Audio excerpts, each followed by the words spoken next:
são temas, né? Porque quando a gente olha o capítulo, mas esmiuçar o capítulo já é muita pancada também. E hoje vai falar sobre classe complacente consigo mesmo, né? E aí eu vou só definir as palavras, né, pra gente entender melhor, né? Complacente quer dizer a pessoa que demonstra gentileza. E aí a mensagem vai começando assim, a White falando assim: foi-me apresentado uma classe côncia, né? E ali ela, em revelação, em visão, em sonho, Deus mostrava a ela uma classe, um povo específico. Côncio, ou seja, côncio quer dizer que tem conhecimento do que se deve fazer, né? Então ela está falando de um povo específico, de uma classe específica, que sabe o que tem que fazer. Agora, identificando isso aqui, vamos desenrolar um negócio. Porque algumas mensagens Deus revelava para a irmã White específico para um povo. E poderia ser um povo naquele momento, poderia ser um povo um pouquinho mais adiante. Mas eu costumo dizer que, assim como a Bíblia, né, que ela tem dupla aplicabilidade para aquele tempo prescrito e também para o nosso tempo. Então vamos nos colocar nessa classe, talvez, ou vamos nos colocar, será que estamos fazendo parte dessa classe, né? Para a gente entender melhor o tema. E ela fala assim que foi mostrada para ela uma classe de pessoas que possuíam um impulso generoso, um sentimento de devoção e amor para fazer o bem, né? Existem muitas pessoas assim, muita gente dedicado, muita gente generosa, muita gente que sabe o que deve fazer o bem, mas ao mesmo tempo ela diz: não estão fazendo. Não estão fazendo. Então, dentro do nosso meio sempre vai existir todas as classes. E essa daqui é uma que eu identifiquei muito. E eu peço a Deus que eu não me identifique, se eu estiver me identificando, que Ele me ajude a sair desse tipo de paralisia que existe também dentro da igreja. Né? Pessoas que têm conhecimento do que devem fazer, que são pessoas boas. Estamos falando de gente boa, de gente generosa, mas que não estão fazendo nada. E ela fala que essas pessoas têm o sentimento de complacência própria. Ou seja, ela sabe o que deve fazer, são pessoas que são gentis, mas não estão dentro da obra, utilizando, né, essa bondade, essa gentileza, esse saber fazer para a continuação da obra. E ela fala assim, que se tivesse a oportunidade, se as circunstâncias fossem mais favoráveis, ela faria. Gente, eu imaginei uma quantidade de coisas que a gente coloca. Se eu pudesse fazer, se eu tivesse tempo, se eu tivesse saúde. Eu até notei algumas coisas assim que a gente fica assim, a gente escuta muito isso. Até talvez em algum momento a gente escutou de nós mesmos. Às vezes, ser bom vizinho, né? Ser bom vizinho, mas não ajudar não serve, né? Você ser generoso e não estender a mão também não serve. Não serve. Você conhecer a palavra, não dividir, serve para você, mas não serve para ajudar as pessoas. E ela vai falando, né, que muitas pessoas desprezam, eu achei muito interessante essa frase que ela fala: pessoas desprezam o espírito estreito, infeliz, mesquinho, que dá de má vontade a pequenina esmola necessidade. Muitas vezes, esse tipo de pessoa, ela despreza ali. Tem um ali, né, tem uma pessoa que doa, e às vezes doa nem com essa má, pouco avarento, mas vai lá e doa, com mesquinho e doa, necessitado, mas muitas vezes aquela pessoa não faz nenhum tipo de obra aos necessitados. E eles que vivem para si mesmos e que desejam ser chamados para Tem os outros para abençoar com os talentos e influência, mas não usam. E diz assim, eles abusam nem para deixar que enferruje e fica ali enterrado no solo. Quantos talentos estão assim, enterrados? Não estão sendo aproveitados dentro da obra de Deus. Por quê? Porque muitas vezes não somos estimulados. A gente não pode dizer que a gente não somos estimulados, né? Porque se você vai 3 cultos por semana, você tem muito mais do que um estímulo em pregar o evangelho, né? Porque todo culto tem uma mensagem que fala sobre a volta de Jesus, que fala sobre o amor ao próximo. Tem alguma coisa você vai ter ali. Então, somos estimulados, mas muitas vezes nos colocamos em uma situação de complacência, ou seja, eu sou gentil, eu sou bom, mas quando eu tiver a oportunidade, quando é certo, quando eu puder, eu vou fazer. E aí o tempo passa, nós envelhecemos, e a obra que nesse livro, um pouquinho mais pra frente, né, ela vai falar isso, né, vai falar que estamos deficientes. E é exatamente o que a igreja tem passado. Paralisia, ela usa termos assim, paralisia, deficiente. Parece que a obra não avança e ela vai descrevendo o porquê. Porque muitos de nós estamos assim, estamos atendendo a nós mesmos. Entendeu? Eu não posso, eu não tenho tempo, eu não posso nesse momento. Mas o que estamos fazendo para atender esse chamado? Eu tenho muito medo desses termos, porque desculpas que repetimos ao longo do tempo viram apropriação de uma verdade que nós mesmos criamos sem existir. Né? A gente dá tanta desculpa que com o tempo vai parecer até lógico aquela desculpa. E isso é muito perigoso. Perigoso demais. A gente está dentro desse meio, porque não há nenhuma pessoa que não há um talento para ser usado na obra. Todos têm. Todos. E tem pessoas que têm mais talento do que outras. Porque absorvem muitas coisas e acabam absorvendo muitos talentos, mas são presos por não se dedicarem. E aí eles enferrujam, como o texto diz. Eles enterram no solo, porque não é aproveitado para a obra de Deus. Elas falam que os que entregam a sua avareza e egoísmo são responsáveis pelos seus atos mesquinhos.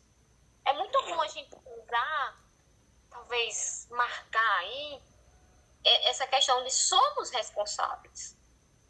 Porque a gente costuma esquecer, como ser humano, essa responsabilidade. Sabe por quê? Porque Satanás, ele coloca tanta coisa na nossa vida, tanta sobrecarga, e eu falo Satanás porque sempre vai existir por trás de toda essa desculpa, existe Satanás moldando as peças para deixar a sua vida bem difícil e você não ter nem tempo e você não ter e ter desculpas plausíveis, né? Vou me agarrar a essas desculpas. E eu até notei assim, eu lembrei de uma história eu ouvi na Voz de Deus, desculpe, do Hora de Viver, uma palestra que chama cobertor curto, cama estreita e cobertor curto, que são as desculpas que as pessoas dão para não aceitar Jesus. E a gente tem que ter cuidado para a gente não estar usando esse cobertor quentinho, né? Sabe, no dia de frio que a gente pega aquele cobertor mais aconchegante para nos aquecer, muitas vezes essas desculpas viram cobertores para nos aquecerem, ou seja, nos acobertarem de nós mesmos para justificarmos que não podemos. Mas o que a gente faz? O que a gente faz quando a gente está doente e a gente não pode? A gente tem que se cuidar, né? Porque a tanta gente, eu não posso ir porque eu estou doente, mas você está se cuidando para dedicar a sua vida ali para o Evangelho. Eu não tenho tempo, mas você está organizando seu tempo para você ter tempo para o Evangelho. Eu não posso, mas não pode por quê? Você tá resolvendo esse problema para o Evangelho. Enquanto isso, o tempo vai passando quanto mais responsáveis somos de nós mesmos. Não podemos esquecer, somos responsáveis por uma obra que Deus nos deu. E ela fala, porém, são os que têm impulsos generosos, são naturalmente ligeiros em decidir coisas espirituais. Essa questão de discernimento, há muita gente que tem discernimento rápido para decidir coisas. É verdade, mas na hora de se colocarem, se tornam inativos, aguardando ali uma oportunidade. Sabe, a gente não pode se demorar em certas decisões. Não podemos demorar. Porque Satanás rouba o nosso tempo, Satanás rouba as nossas oportunidades. A gente tem tempo de fazer agora, se a gente não faz, Deus rouba a oportunidade daquela pessoa que você ia falar, não dá mais tempo de falar. E eu já tive situações em que eu tive oportunidade de falar naquele momento, embora eu tenha ido procurar a pessoa, dá para dar estudo bíblico, eu não encontrei mais a casa, não encontrei mais a pessoa, mas eu me poxa, mas se tivesse ido, depois de muito tempo eu encontrei a pessoa, e o Espírito Santo me incomodou para mim ir lá, quando eu fui falar com essa pessoa, e ela disse, não, agora eu não tenho mais tempo. Eu sei que no meu coração eu procurei, mas eu fico pensando, se eu tivesse encontrado, agora a pessoa não quer mais. Passou a oportunidade, sabe? E eu me culpo também, de certa forma, de algumas formas. Eu fico me perguntando, quantas oportunidades a gente perde? E eu sempre coloco esse exemplo para falar que tem oportunidades que são únicas e depois você não tem mais oportunidade. E a gente não pode se agarrar ao ser bom, fiel a Deus, bom dentro da igreja, se ocupando e sendo bons zeladores, né? Muitas vezes somos bons zeladores da igreja, dos bancos da igreja, dos púlpitos da igreja, dos cargos da igreja, mas a gente tem que ser zelador ainda mais da obra que Deus nos deixou, porque tudo que tem na igreja, ela é para o serviço missionário. Servir ao serviço missionário. Se você só servir a igreja, generosamente você está sendo um bom, mas a obra tem que continuar. Eu anotei até aqui também que ela fala assim, que eles se enganam a si mesmos. A mera pose de qualidade que não se põe em uso, tão somente lhes aumenta a responsabilidade. Quanto mais a gente deixa de dedicar, né, usa essas qualidades para o uso da obra de Deus, cada vez mais vai aumentando a responsabilidade do que você tem que fazer.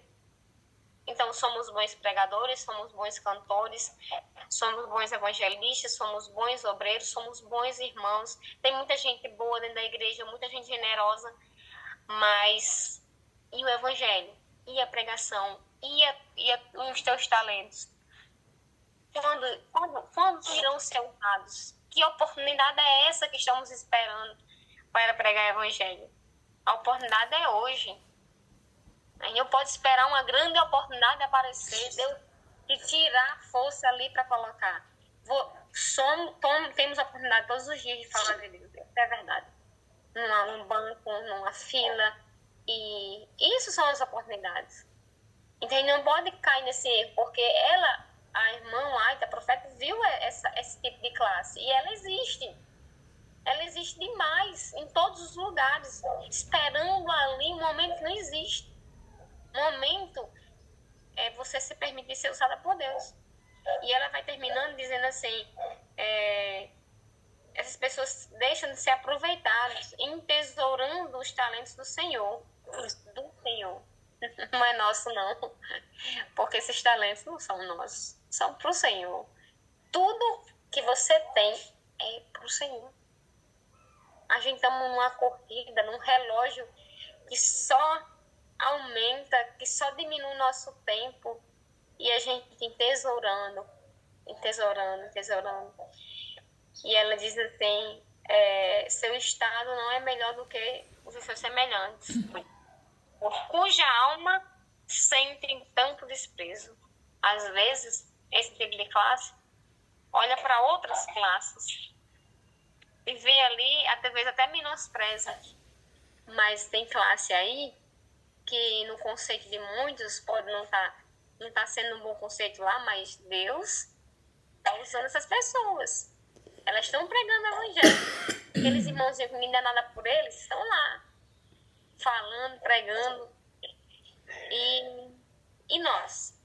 E ela termina de dizer, sabeis a vontade do Senhor e não cumprides. É muito forte isso. Sabeis. Ela está falando com uma classe que conhece. Não é para um povo desconhecido, ou seja, é para nós mesmos. Essa classe aqui é nós adventistas. É nós que temos pleno conhecimento da verdade. Eu não sei. Sabe, irmão. Sabe porque você recebeu o estudo. Mas muito conhecimento e pouco uso, ele atrofia. Fique sentado aí um mês, não mexa suas pernas, vai atrofiar.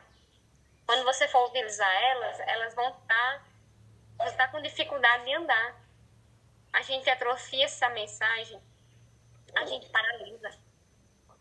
Mas ninguém pode usar essa desculpa se não tem conhecimento sobre essa verdade, porque quando você escreveu o estudo, você sabia o que estava fazendo.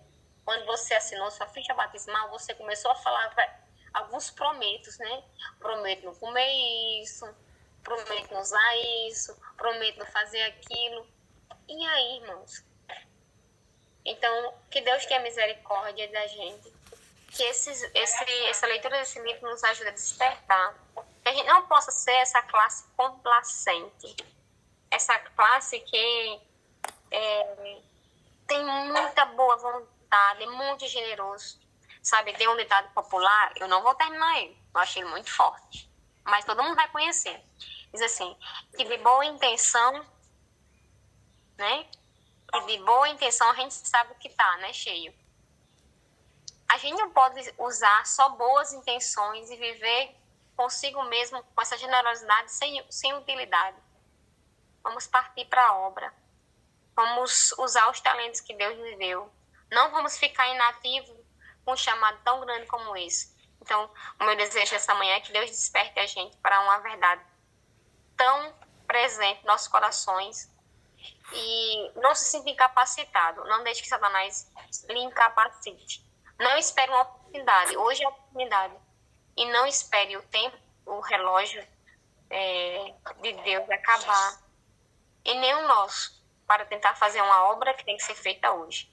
Então, que Deus abençoe e que a gente aproveite o máximo, porque tem tema aí ainda mais importantes que vão vir. Obrigada.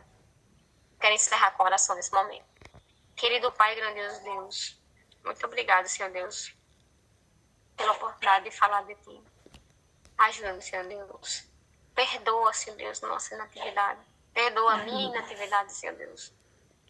Nos ajuda, Pai, a não ser complacentes de si mesmo e não fazer a Tua boa obra, esperando um tempo, criando uma ideologia de tempo que não existe, criando desculpas que não deveriam ser, criando, Senhor Deus, verdades que não são, para justificar a nossa inatividade. Por favor, Pai, nos desperta, coloca em nós pessoas que precisam do Evangelho, porque eu sei que se orarmos irá aparecer. E nos ajuda da outro, Pai, que não tiveram tantos anos de conhecimento, de verdades, de pregações como nós tivemos, mas estão com a mesma sede de que um dia tivemos quando entramos nessa igreja. Abençoa-nos, Senhor Deus. Nos ajuda a despertar, Pai, porque esse sono, essa paralisia representa uma classe também que é Laodiceia, é morna, mas precisamos despertar, Deus, agora. Em nome de Jesus. Amém. Amém.